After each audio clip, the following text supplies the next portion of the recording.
자, 오늘 창세기 9장 18절에서 29절 본문을 다루는데 오늘은 특별히 전체 내용을 이해하기 위해서 다 읽긴 했지만 18절에서 21절 이 본문을 중점적으로 다루려고 합니다. 제목은 노아가 술에 취하다 라는 제목이고요. 부제는 그리스도인과 음주 문화에 대해서 우리가 오늘 한번 다루려고 합니다. 자, 한번 대답해 보겠습니다. 할렐루야. 네, 그렇게 벌써 자다가 깬 소리를 하시면 안 되죠. 할렐루야. 네. 9장 18절에서 21절까지 오늘 중점적으로 다루겠는데 음주 문화에 대해서 왜 그렇게 기독교는 음주에 대해서 배타적인가, 이 문제를 좀 오늘 본문을 중심으로 해서 다루려고 합니다. 먼저 18절을 한번 읽어볼까요? 시작. 방주에서 나온 노아의 아들들은 셈과 함과 야벳이며 함은 가나안의 아버지라. 아멘. 이 노아와 아들들 셈, 함, 야벳, 이들에게 하나님이 말씀하시는 이 대목이 계속해서 반복이 됩니다. 자주 등장을 하죠. 그것은 이유가 있습니다. 그것은 하나님께서 방주의 은혜를 주시고 인류의 심판 가운데서 노아의 가정을 구원하셨지 않습니까? 근데 이 노아와 세 아들이 바로 이제 인류의 그 대표자가 되는 것입니다. 그러니까 이들이 온 인류의 영적인 리더가 되는 것이죠. 그래서 이제 이들에게 하나님께서 복을 선언하셨고, 이들이 이제 하나님 앞에 가장 먼저 그 영적인 선봉 대장이 된 책임이 따르게 되는 것이죠. 이들이 얼마나 이제 정신 차려서 하나님의 명령에 순종하며 이제 후손들을 이제 번창시키느냐에 따라서 이제 하나님의 그 선하신 목적이 성취되느냐 그렇지 않느냐, 그것이 달린 것입니다. 하나님께서 이들을 통해서 이루기를 원하셨던 그 창조의 목적은 이들을 통해서 세상을 의로 다스리시고, 그리고 이들을 통해서 퍼져나간 모든 족속에게 예배를 받으시고자 하시는 그러한 거룩하신 뜻이 있었던 것입니다. 그런데 공교롭게도 곧 어두운 그림자가 드리워집니다. 벌써 18절, 이제 노아에게 하나님께서 이제 무지개 언약을 주셨는데 바로 그 다음에 18절로 이어지는 대목부터가 뭔가 좀 어두운 그림자가 드리워지기 시작합니다. 방주에서 나온 노아의 아들들의 셈과 함과 야벳이며 함은 가나안의 아버지라. 이 함이 가나안의 아버지다. 이 대목에는 비영적인 어두운 대목이 여기 녹아져 있는 것입니다. 가나안이 어떤 인물이냐면, 이제 가나안을 통해서 번성될 그 성경에 나오는 이제 가나안 족속들, 이들이 이제 가나안 지역을 차지하면서 인류 역사상 가장 타락한 족속이 됩니다. 그래서 결국 하나님의 백성인 선민 이스라엘과 이 가나안 족속의 구도는 이제 영원한 숙적이 되는 것이죠. 그런 구도로 되는 것입니다. 그래서 이제 성경에 이 가나안 족속이 차지하는 그 의미가 굉장히 크기 때문에 그 가나안 족속의 그 시초가 어떻게 됐는지를, 어디에 있는지를 보여주기 위해서 일부러 할애한 구절이 바로 오늘 이 본문이라고 말씀드릴 수 있겠습니다. 본문의 내용을 잠시 요약해 보면, 농사가 이제 노아가 농사를 지었습니다. 정착하고 농사를 지었는데 포도나무를 심게 되었습니다. 그리고 그 포도 열매를 통해서 포도주를 만들어서 마시고 취했습니다. 그리고 자신의 치부를 드러내게 되죠. 아버지의 치부를 드러낸 함의 아들인 가나안이 이제 술에서 깨어난 노아에게 저주를 받게 됩니다. 이제 이후에 가나안의 후예들은 극악한 성적 문란함에 이제 빠져들게 될 것입니다. 당대 의인이라고 평가를 받았던 노아가 이런 치부를 드러내는 사건이 보여주는, 시사하는 바는 무엇이냐면, 첫째는 방심은 금물이라는 거예요. 그렇게 당대에 완전했다라고 칭찬받았던 사람이 한순간에 얼마나 쉽게 무너질 수 있는지를 보여주는 대목입니다. 또 한 가지는 무엇이냐면 완전한 의인은 없다라는 것입니다. 당대에 그가 완전했다, 의로운 사람이다 라는 것은 그가 하나님 앞에 다른 사람들에 비해서 구원받기에 뭔가 특출난 그런 의로움을 가지고 있었다, 이것이 아니라 하나님의 은혜를 입은 사람 중에 하나님의 의도에 맞게 그 죄인인 사람들 가운데서 가장 하나님의 뜻에 순종하려고 했던 사람이었다라는 것이죠. 그가 완벽했다라는 것은 아닙니다. 벌써 이제 방주에서 나온 지 얼마나 됐다고 이렇게 무너지는 모습을 보여주지 않습니까? 이것이 시사하는 것은 무엇이냐면 인간에게는 절대적으로 하나님의 은혜가 필요하다라는 것입니다. 은혜가 아니고서는 구원받을 영혼이 단 한 사람도 없다라는 것이죠. 그럼 여기서 질문해 볼 수 있는 게 무엇이냐면 노아의 실수로 저질러진 일인데 왜 그 후손들이 저주를 받느냔 말이에요. 원인 제공을 한 것 같은데 이 부분에 대해서는 우리가 다음 주에 중점적으로 다루게 될 것입니다. 오늘은 이제 그 노아의 그 취한 대목에서 메시지를 이제 우리가 함께 나누고 있을 것이기 때문에 그쪽 부분에 좀 더 집중을 하기를 원하는 것입니다. 우리가 하나님의 일을 모두 다 이해할 수는 없습니다. 근데 요점은 노아가 술 취한 것이 이 사건의 원인 제공이 된 것은 맞다라는 것입니다.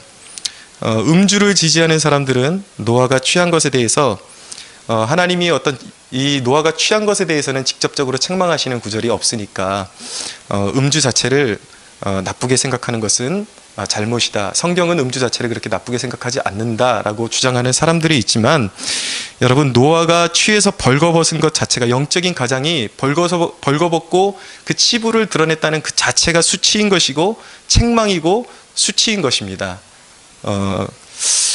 그렇다면 오늘 노아의 실수를 통해서 바라보는 그리스도의 음주 문제를 우리가 어떻게 바라볼 것인가, 우리가 몇 가지 관점에서 집중적으로 나눠보기를 원하는데요. 첫째는 그리스도인의 음주를 어떻게 바라볼 것인가. 첫째는 구원론적인 관점에서 우리가 바라볼 것입니다. 술을 마시는 것을 지지하는 사람들의 입장은 단순합니다. 술을 마시는 것이 구원과는 무관하다라는 것이죠. 여러분, 그렇습니다. 여러분, 그런데 원론적으로 봤을 때 어디 술뿐입니까? 세상 어떤 죄인 중에 괴수와 같은 존재도 구원에 있어서 구원받지 못할 죄는 세상에 존재하지 않습니다. 어떤 죄인도 오직 은혜로 내가 예수님을 영접할 때에 구원받는 것이죠. 에베소 2장 8절에서 9절은 말씀합니다. 너희는 그 은혜에 의하여 믿음으로 말미암아 구원을 받았으니 이것은 너희에게서 난 것이 아니요 하나님의 선물이라.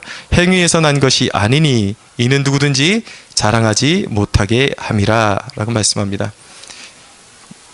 구원의 전제 조건은 행위로 되는 것이 아니다라는 것입니다. 예수님께서는 의인을 구원하러 오신 것이 아니라 죄인을 구원하러 오셨습니다. 그럴 때 죄인, 어떤 죄든지 구원받지 못할 죄는 없다라는 것입니다. 죄인임을 깨닫고 예수님을 영접해야 구원받는 것입니다. 그런데 어떤 학자들은 이 노아가 왜 이렇게 실수를 했는가? 포도주의 효과를 모르고 처음 마셔봤기 때문에 이렇게 취했을 것이다 라고 그렇게 단정하는 학자들이 있습니다. 근데 여기 21절에 포도주라고 써있는 이 본문의 원어에 보면은 이 앞에 정관사가 붙습니다. 이 포도주를 야인이라 그러거든요, 히브리어로.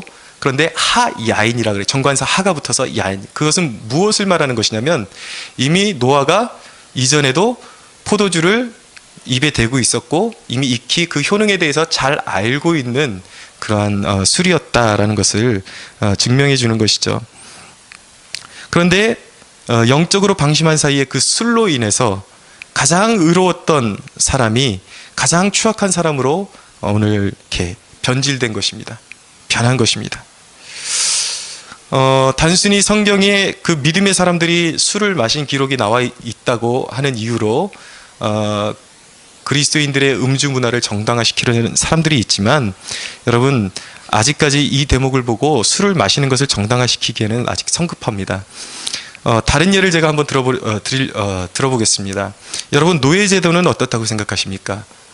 성경이 노예제도를 100% 차단시키는 그러한 구절이 있을까요? 사실은 그렇지 않습니다. 구약 성경은 오히려 하나님의 백성이 아닌 적들과 전쟁을 해서 노예를 취하는 것이 합법화되어 있었어요. 그리고 신약에도 보면은 오히려 사도 바울이나 사도 베드로가 그 성령의 감동으로 전한 그 서신서에 보면은 오히려 종들은 상전들에게 복종하고 순종하라고 그렇게 말씀을 전하고 있습니다. 그런데 단지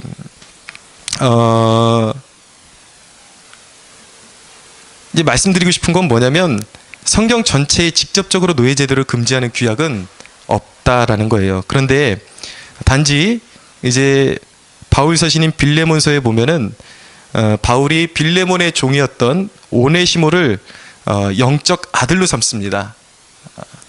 그리고 빌레몬에게 이 오네시모의 상전인 빌레몬에게 편지를 보내면서 앞으로는 이 오네시모를 종으로 대하지 말고 형제로 대하라고 그렇게 이제 권면을 하죠.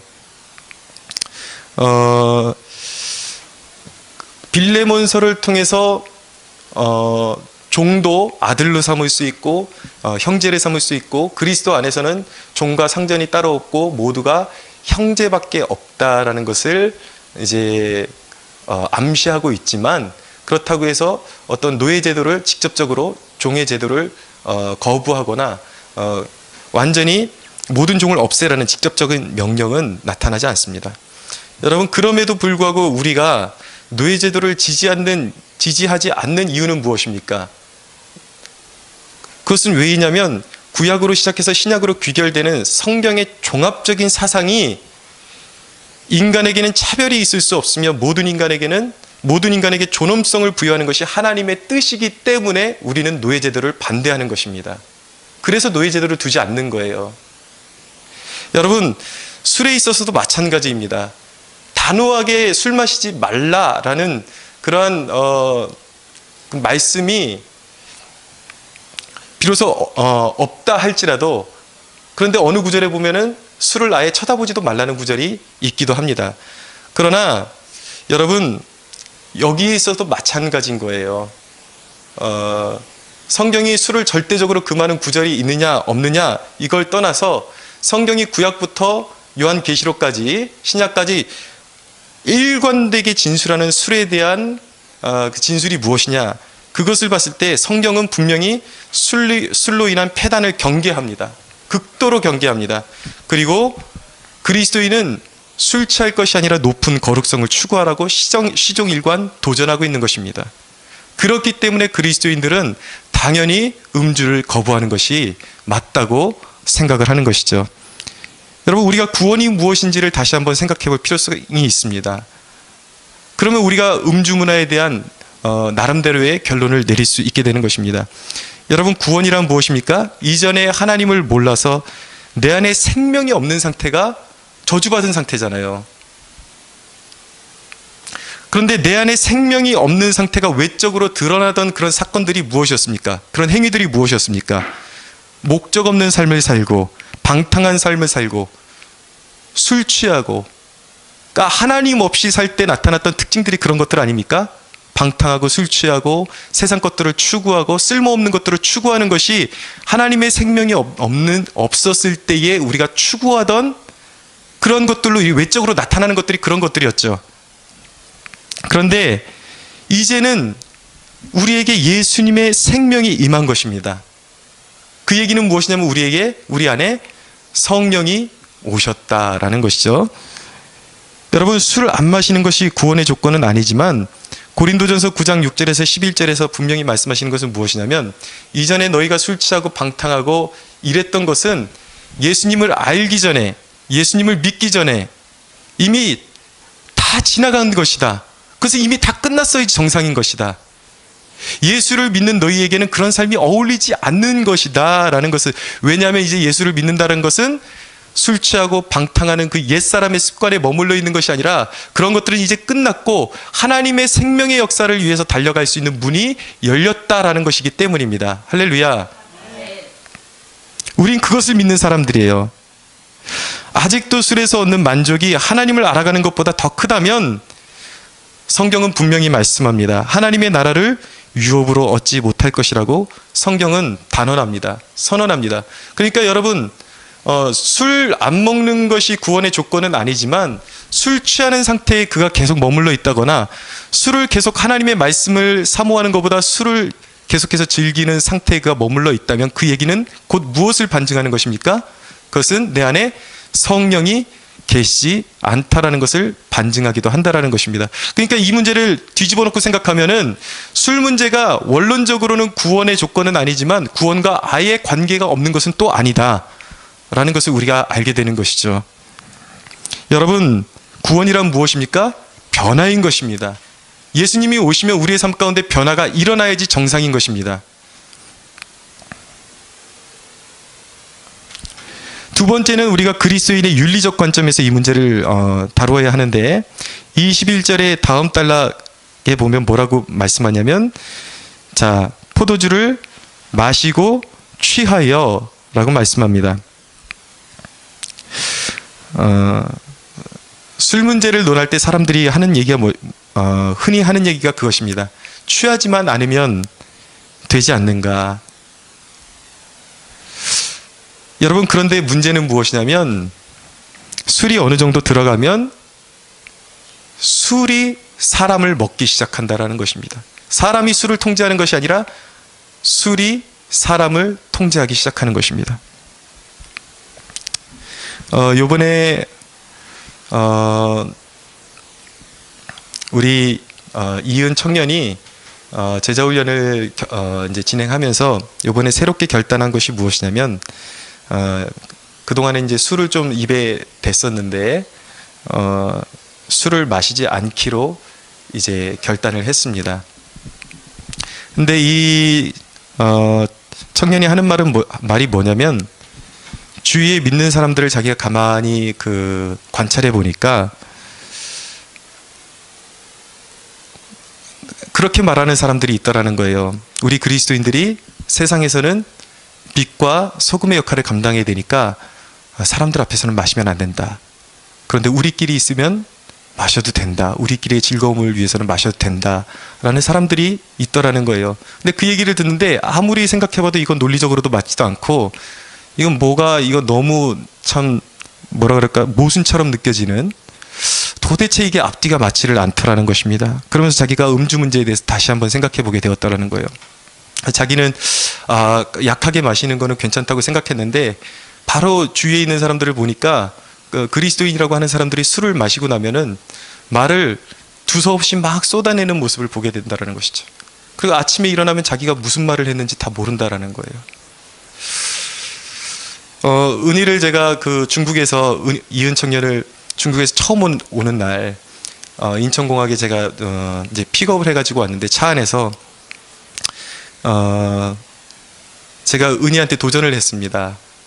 은희가 처음에는 이 술 마시고 하는 거에 대해서 가책이 전혀 없었기 때문에, 은하, 우리가 그 문제 다시 한번 생각해 보자. 목사님하고 제자훈련 하면서 목사님은 네가 좀 더 거룩한 청년으로 거듭나는 기회가 됐으면 좋겠다. 그렇게 도전을 했습니다. 그러니까 이야기를 해보니까 이 청년은 막걸리는 술이 아니라고 이제 생각을 하고 있더라고요. 그래서 자기는 먹어도 안 취한다라는 거예요. 그래서 그래? 안 취하니? 그래서 조금 있으니까 하는 말이 뭐냐면 자기도 모르게, 근데 목사님 술을 마시면 왜 그렇게 말이 잘 나와요? 저도 무슨 말을 하는지 모르겠고 말이 너무 잘 나와요. 그래서 제가 속으로 생각했죠. 야, 그게 취한 거야. 그게 취한 거다. 그게 취한 거다. 여러분, 술의 난제가 무엇입니까? 술의 난제는 무엇이냐면 술은 의존하게 만든다라는 것입니다. 하나님을 의존하게 만드는 것이 아니라 술 자체를 의존하게 만듭니다. 술은 판단력을 흐리게 만들어 버립니다. 여러분, 술은 언뜻 보면 우리에게 기쁨을 선사하는 것 같습니다. 그러나 의지를 상실하게 만들고 사람을 비관적으로 만들어 버리는 것입니다. 최근에 한 유명 공동체의 어떤 목사님이 약간 취한 상태에서 만취도 아니었다 그래요. 막 경찰들에게 폭언을 일삼다가 이제 연행되게 되었습니다. 이제 붙잡고 보니까 어느 유명한 공동체의 이제 목사였는데, 경찰이 증언하는 이야기가 뭐냐면, 난 태어나서 욕을 그렇게 잘하는 사람 처음 봤다 그래요. 이 목사님 안에 내면적으로 막 삭혀오던 것들이 그 술로 인해서 막 쏟아져 나왔던 것 같습니다. 또 최근에 어떤 일이 있었냐면, 한 유명한 탁구 감독이, 이 여자 탁구 감독이 올림픽 금메달리스트예요. 이분이 이전에 같은 금메달리스트였던 양영자 선수에 의해서, 양영자 선수가 지금 이제 선교사로 나가 있거든요, 해외에. 이 양영자 선수에 의해서 전도를 받고 예수님을 영접하게 되었습니다. 근데 아직도 그 음주 문제를 해결하지 못하고 계속 술을 마시는 습관이 있었던 것 같아요. 지금까지는 명성을 잘 쌓아왔죠. 근데 어느 순간 외제차를 몰고 가다가 음주운전을 해서 사고를 내게 됩니다.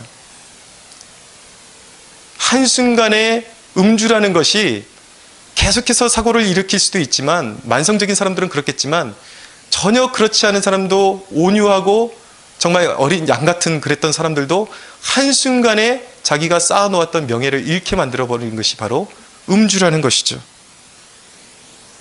특별히 여러분, 그리스도인들이 정신 차리지 못하고 세상 사람들과 똑같이 술을 마시고 세상에서 난동을 부리거나 어떤 도덕적으로 좋지 못한 일에 연루되었을 때에 그 여파가, 그 일을 통해서 누가 욕먹게 되는 것인가?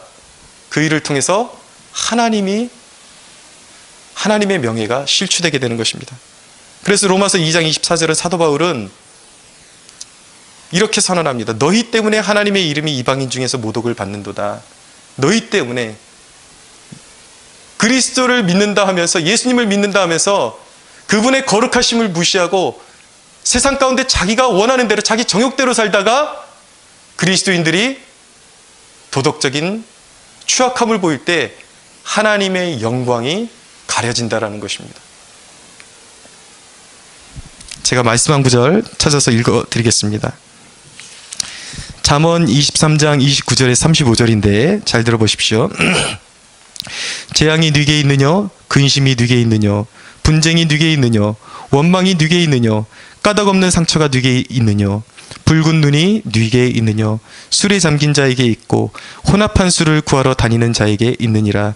포도주는 붉고 잔에서 번쩍이며 순하게 내려가나니 너는 그것을 보지도 말지어다. 그것이 마침내 뱀같이 물 것이요 독사같이 쏠 것이며 또 내 눈에는 괴이한 것이 보일 것이며 내 마음은 구부러진 말을 할 것이며 너는 바다 가운데 누운 자 같을 것이요 돛대 위에 누운 자 같을 것이며 내가 스스로 말하기를 사람이 나를 때려도 나는 아프지 아니하고 나를 상하게 하여도 내게 감각이 없도다. 내가 언제나 깰까 다시 술을 찾겠다 하리라. 너무나도 이 디테일하지 않습니까? 너무나도 섬세하지 않습니까? 술을 절제하지 못하는 사람들을, 술에 자신의 삶을, 술을 즐기는 사람들의 그 모습을 너무나도 극명하게 잘 보여주고 있는 것이죠. 어떤 신학자들끼리의 대담을 제가 책으로 읽었습니다. 근데 이 신학자들이 네노라는 신학대학의 교수들이 다 모여가지고 대담을 하면서 하는 말이 뭐냐면, 이 음주 문화를 금주를 강조하는 이 교회의 습관에 대해서 뭐라고 이야기를 하냐면, 금주라는 것은 한국교회 초기 사회의 특성상 술 때문에 망한 사회였기 때문에 선교사들이 들어왔을 때 그것을 방지하기 위해서 금주한 것이지, 성경은 술을 금지하고 있지 않다. 그런데 지금은 술이 그렇게 사회를 망치는 사회가 아닌데 교회가 구태의연하게 그렇게 술 문제에 왜 그렇게 집착하는지 모르겠다. 왜 성도들에게 그렇게 금주를 주장하는지 모르겠다라는 신학자들의 그런 의견이었습니다. 근데 여러분, 과연 이들의 말이 맞을까요? 저는 이것을 이런 그 신학자들의 글을 읽다 보면은 솔직히 말해서 한 명의 목회자로 막 거룩한 분노가 솟아오릅니다. 한번 진짜 논쟁 좀 해봤으면 좋겠어요. 정말 멱살이라도 잡고 싶습니다. 왜입니까? 목회자들은 목회의 최전방에서 정말 세속화되어 가는 교회를 붙잡고 하나님께 순종하는 백성들로 만들기 위해서 최전방에서 그렇게 피 터지게 싸우고 있는데, 이 신학자라는 사람들은 정신 못 차리고 뒤에서 엉뚱한 짓이나 하고 있다는 것이죠. 진리를 왜곡시키고 사람들에게 정말 하나님께 헌신하는 길이 무엇인지를 가르치지 못하고 그것을 오히려 방해나 놓고 있다는 것입니다. 여러분, 과연 이 사회와 우리 교회와 이 땅의 교회와 이 음주문화의 폐단이 관계가 없는 것일까요? 2014년도의 기사에 보니까 살인사건의 42.6%가 음주 때문에 벌어졌습니다. 강간사건의 32.34%가 술을 먹고 벌어졌습니다. 폭력사건의 35.40%가 술을 먹고 벌어졌습니다. 이건 저는 그런데 그렇게 신빙성이 없는 기사라고 생각해요. 실제 비율은 이거보다 더 높을 거라고 생각을 합니다. 왜냐하면 1999년도의 기사가 살인사건의 거의 70-80% 이상이 만취한 상태에서, 술 취한 상태에서 벌어지고, 제가 실제적으로 이제 그 신문 기사를 스크랩하는데 여러 그 불미스러운 그 사건들이 일어날 때마다 꼭 거기에 빠지지 않는 것이 바로 음주 중에 술 취해서 사람들이 사람을 죽이고 아이들을 강간하고 이런 일들이 일어났다라는 거예요. 여러분, 교회가 해야 하는 일이 무엇입니까? 그렇게 세상에 방탕하고 술 취하고 그런 사람들을 예수 믿게 해서 새 사람으로 만들어서 참된 인생을 찾아주는 것이 교회가 해야 할 일 아닙니까? 그것이 교회가 해야 될 일이죠. 여러분, 이 시대에 많은 그런 신학자들과 목회자들이 구태의연하게 아직도 음주 문제로 혈안인가? 라고 그렇게 묻고 있습니다. 저는 그렇게 묻는 자들에게 물어보고 싶습니다. 꼭 그렇게 처먹고 싶은 당위성을 얻기 위해서 이 주제를 거론해야 되겠는가? 그렇게 처먹고 싶으냐? 은혜 받고 나면 이건 문제도 안 되는 일인데, 당연히 그냥 싫어지는 일인데 그렇게 처먹고 싶으냐? 여러분, 이 땅에 신학자들, 목회자들 정신 차려야 합니다. 은혜 받지 못하고 주님을 모르기 때문에 술 먹는 분들한테 말씀드리는 거 아니에요. 당연히 예수님을 모르면 그렇게 될 수 있습니다. 제가 지금 말씀드리는 이 욕을 먹어도 싼 부류는 누구냐면 바로 이 땅의 신학자들과 이것을 구태의연한 옛 습관으로 여기는 목회자들. 여러분, 하나님이 그들을 보시면서 진노하실 것입니다.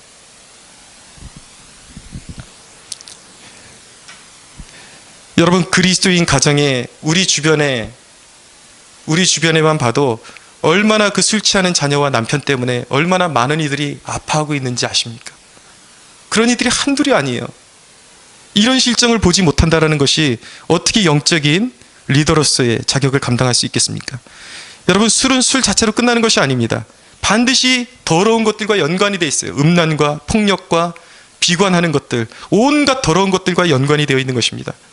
술은 사탄이 가장 좋아하는 사회를 망치는 무기인 것입니다. 술 취함을 헬라어로 뭐라 그러냐면 아소티아라 그래요.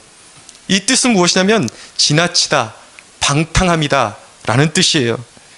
여러분, 사회적으로 악을 형성하는 데 이바지하는 것이라면 그것이 하나님의 백성으로 하여금 하나님으로부터 멀어지게 하는 매개체라면 술이 아니라 지나치는 그 무엇이라도 우리는 끊어야 할 줄로 믿습니다. 할렐루야. 단지 술 문제만이 아니에요. 모든 더러운 것들, 모든 더러운 습관들, 그리스도인들에게 어울리지 않는 지나친 방탕함, 이 모든 것들을 끊어버려야 하는 것입니다. 20세기 초에 미국의 위대한 전도자 중에 빌리 썬데이라는 분이 있어요. 이 20세기 초에 미국 사회가 어땠냐면 미국 사회에 21만 8천 개의 술집이 있었습니다. 무려 150m마다 하나씩 술집이 있었다 그래요. 근데 한국 사회는 더하죠. 건물마다 하나씩 술집이 있으니까. 그 당시에 사회범죄의 82%가 술 때문에 벌어졌고 성인범죄의 90%가 술 문제였습니다. 그 당시에 빌리 썬데이가 그 사회를 향해서 사람들이, 완전히 젊은이들이 사람 구실을 못하는, 온 나라가 술 때문에 망하게 생겼습니다. 근데 하나님께서 그때 세우신 영적인 리더가 누구였냐면 바로 빌리 썬데이라는 인물이었어요. 그분은 그렇게 선언했습니다. 그렇게 선포했어요. 우리는 술로 흥청되기가 필요한 것이 아니라 예수가 필요합니다. 온 사회를 향해서 우리는 럼주가 필요한 것이 아니라, 럼주가 주는 즐거움이 필요한 것이 아니라 하나님이 필요합니다. 예수 그리스도의 다스리심이 필요합니다. 그렇게 외쳤습니다. 근데 하나님께서 그 당시에 빌리 선데이의 설교를 들었던 수많은 목회자들과 수많은 주의 종들이 뭐라 그랬냐면, 저건 무슨 율법주의도 아니고 최악의 설교다. 음주 문화는 그냥 사람들이 즐길 수 있는 하나의 문화인 것이지 어떻게 구태의연하게 저 술 문제를 가지고 설교로 하나님의 말씀을 선포할 수 있는가. 그렇게 목회자들이 오히려 욕했다라는 것입니다. 근데 하나님께서 빌리 선데이를 시대 가운데 들어서 사용하셨어요. 빌리 선데이를 통해서 술에 임박여 있던 사람들이 무려 90만 명이나 주께로 돌아오고 회개하는 역사가 일어나게 됩니다. 그러면서 그 파급력으로 인해서 어떤 일까지 벌어지냐면 미국 사회에 아예 금주령이 선포됩니다. 그러면서 어떤 일이 벌어졌는지 아십니까? 무너졌던 가정이 회복되고 젊은이들이 정신 차리고 새로운 비전을 향해서 달려가는 그러한 역사들이 일어나게 되었던 것입니다. 사랑하는 여러분, 우리가 사는 세상 속에서 술만 사라져도 많은 가정들이 회복될 것입니다. 술은 가정을 망치는 것입니다. 술은 젊은이들의 비전을 빼앗는 것입니다. 여러분, 이 시대에 필요한 사람은 술을 마셔도 되는 당위성을 말해줄 목회자가 필요한 것이 아니라 방탕한 이 세대에게 하나님의 비전을 심어줄 사람이 필요한 것입니다. 할렐루야.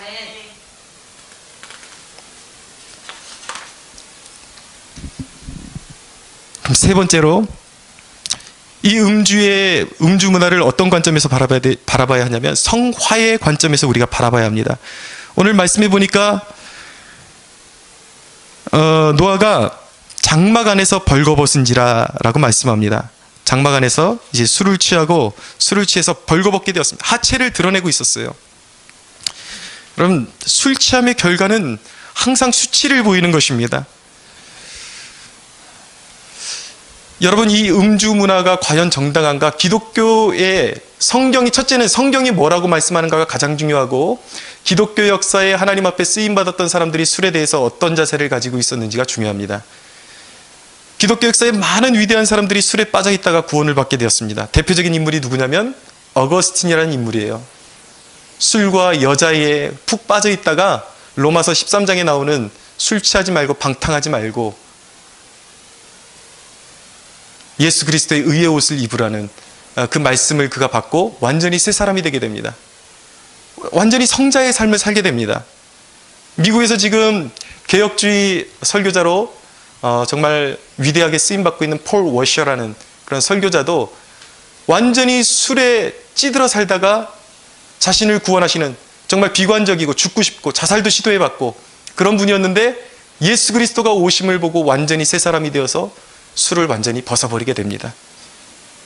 여러분, 예수님은 창녀와 세리들과 함께 하셨어요. 죄인들과 함께 어울리셨습니다. 그런데 여러분, 예수를 만난 사람들마다 제자리에 머물러 있던 사람이 아무도 없었습니다. 예수님을 만났던 창녀가 예수님을 만난 이후에도 창녀로 사는 사람은 아무도 없었어요. 누구든지 어떤 극악한 죄인도 예수를 인격적으로 만나는 사람들마다 성자로 변화되었습니다. 그것이 복음의 역사예요. 왜입니까? 복음은 살아있는 능력이기 때문입니다. 생명의 능력이기 때문입니다. 복음이 들어오면 우리를 변화시키는, 죄인 중에 죄인인 괴수와 같은 인간을 성자로 바꿔버리는 것이 바로 기독교인 것입니다. 복음인 것입니다. 할렐루야. 네. 여러분, 성경은 좋은 열매 맺지 못하는 나무마다 찍혀 불에 던져질 것이라고 말씀해요. 그러나 여러분, 인간은 절대 좋은 열매를 맺지 못합니다. 자기의 힘으로 좋은 열매를 맺지 못해요. 예수님이 오시면 그분이 우리 안에서 열매를 맺게 하시는 것입니다. 예수님이 오시면 더러운 것들이 싫어지는 것입니다. 술로 만족하는 것이 아니라 말씀과 기도로 만족하게 되는 것입니다. 그렇기 때문에 이전에 방탕했던 삶이 다 싫어지게 되는 것이죠. 예수 그리스도를 만나면 그런 괄목할 만한 변화가 우리 안에서 일어나게 되어 있는 것입니다. 여러분, 왜 주초입니까? 왜 술 먹고 담배를 피는 것에 대해서 그렇게 민감하게 반응한 것이죠? 여러분, 이것은 실질적으로 전도의 현장에서 부딪혀보지 않은 사람은 잘 몰라요. 왜? 여러분, 그냥 담배 피는 것이 그냥 보기에는 뭐가 잘못된 것 같습니까? 필 수도 있잖아요. 그런데 여러분, 제가 실질적으로 전도를 다녀보니까 대학교 안에서, 캠퍼스 안에서 담배를 피면서 있는 청년들에게 복음을 전할 때에 상당수 담배를 피는 청년들 가운데 나 예수 믿어요 하는 청년들을 생각보다 많이 만나게 됩니다. 근데 여러분 그 사실을 아십니까? 이상하게 담배를 물고 있는 그 청년들의 모습 가운데서 그 안에 성령이 내주하고 계시다는 포스가 전혀 느껴지지를 않아요. 그의 눈빛. 여러분 제가 가장된 말을 하고 있는 것입니까? 거듭난 분들은 아실 거예요. 성령이 오시면 그의 눈빛부터 억양부터 여러분 그것이 전부는 아니지만 분명히 변화된 포스가 나오게 되어 있는 것입니다. 내 안에 성령이 계시다는 포스가 나오게 되어 있는 거예요. 그러나 술에 임박혀 있는 사람들, 아직도 담배를 끊지 못한 사람들 이상하게 보면 그 안에 변화받지 못한 그런 육체에 속한 그런 인간의 말 그대로 구원받지 못한 인간의 냄새가 그대로 난다라는 것이죠. 그것이 문제라는 거예요. 여러분 주일에 예배 한 번 드리고 나머지 날은 음주 문화에 빠져 있고 음주뿐만이 아닙니다. 하나님을 추구하지 못하게 하는 것. 어떤 사람들은 그렇게 가고 싶은 직장에 가서 더 이상 하나님과 교제하지 않고 일에 빠져 있는 사람들이 있습니다. 비록 음주는 안 할 수 있어요. 그런데 일을 신처럼 모시는 사람들이 있어요. 일에 빠져서 하나님과의 교제가 전혀 없는 사람들. 여러분 이런 사람들 기독교가 뭔지 전혀 모르는 사람들이에요. 그들에게 하나님은 어떤 존재인가? 필요할 때만 꺼내 쓰는 그런 존재인 것입니다. 그런 존재로 알고 있는 거예요. 그러니까 주중에는 전혀 하나님과의 교제의 필요성을 못 느끼죠. 그러고 나와서 일주일에 한 번 주일에 나와서 예배드리면 자신이 하나님 앞에 할 도리를 다 했다고 하는 것입니다. 그리고 필요하면, 재정이 필요하면, 직장에 취직하고 싶어지면 그때 간헐적으로 교회에 나와서 마치 하나님이 자기의 주머니에 넣었다가 꺼냈다가 필요할 때만 꺼내 쓸 수 있는, 요즘 제 아들이 좋아하는 만화 보니까 카봇이라는 만화가 있는데 그거예요. 그 노래가 그거예요. 그 카봇의 주제 가사가 뭐냐면 무슨 일이 생길 때면 언제든지 불러봐요. 그러면서 큐브를 돌리라는 거야. 큐브를 돌리면 거기서 로봇들이 나와요. 악당들을 물리쳐줍니다. 모든 문제를 해결해줘요. 마치 우리 그리스도인들이 하나님을 그 정도로 생각하고 있는 사람들이 많다라는 것이죠. 자기 주머니에 넣어놨다가 큐브를 돌려서 필요할 때만 꺼내 쓰는. 여러분 그것은 하나님이 아닌 것입니다. 그것이 바로 우상이요 미신을 섬기는 종교인 것입니다. 그것은 하나님을 섬기는 것이 아니에요.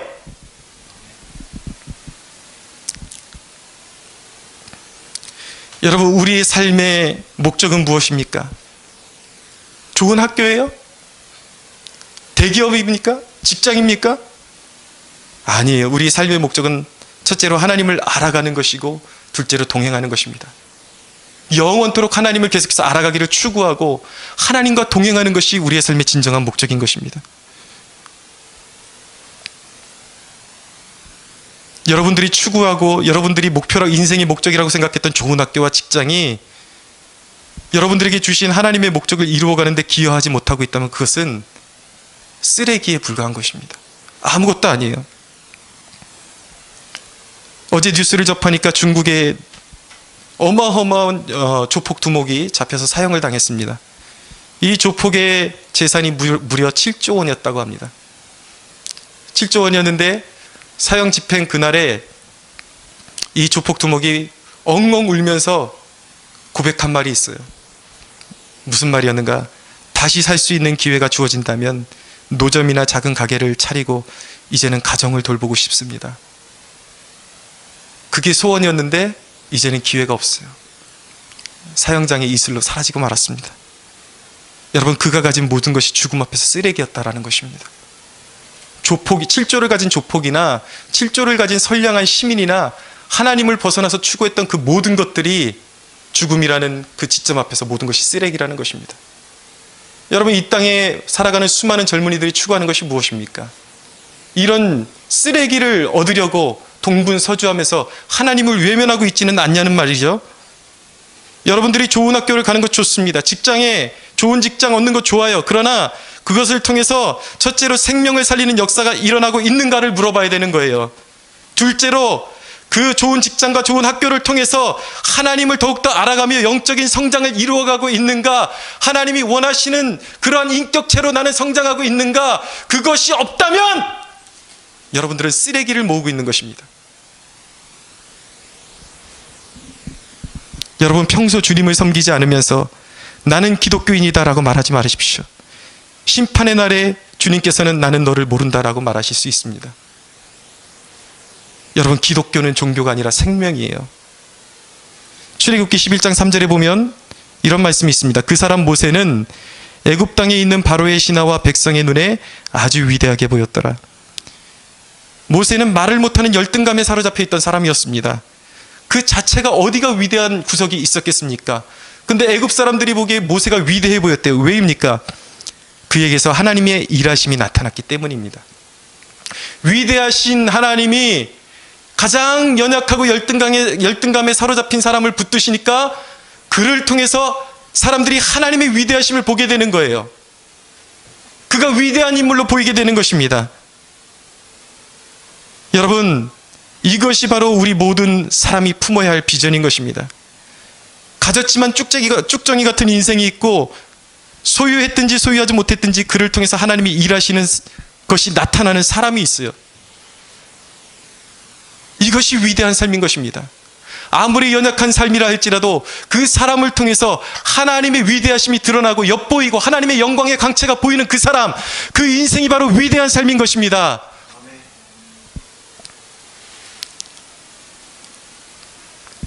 여러분, 우리의 비전은 바로 이것이어야 하는 것입니다. 하나님이 오셔서, 우린 거룩한 하나님의 성전이에요. 하나님이 오셔서 우리를 어떤 상황 가운데서 다스려 주시기를 원하고 하나님의 목적에 합당하게 쓰임받기를 원하는 것이 우리가 가져야 할 비전인 것입니다. 여러분, 그렇게 되려면 어떻게 해야 되는가? 이전의 방탕한 삶을 다 내려놓아야 하는 것입니다. 이전에 예수 믿기 전에 추구했던 더러운 습관들, 이 모든 것들을 다 내려놔야 하는 것입니다. 그리고 나아가서 예수만이 여러분들의 주인이 되어야 하는 것입니다. 나아가서 그분의 말씀에 순종해야 하는 것입니다. 할렐루야.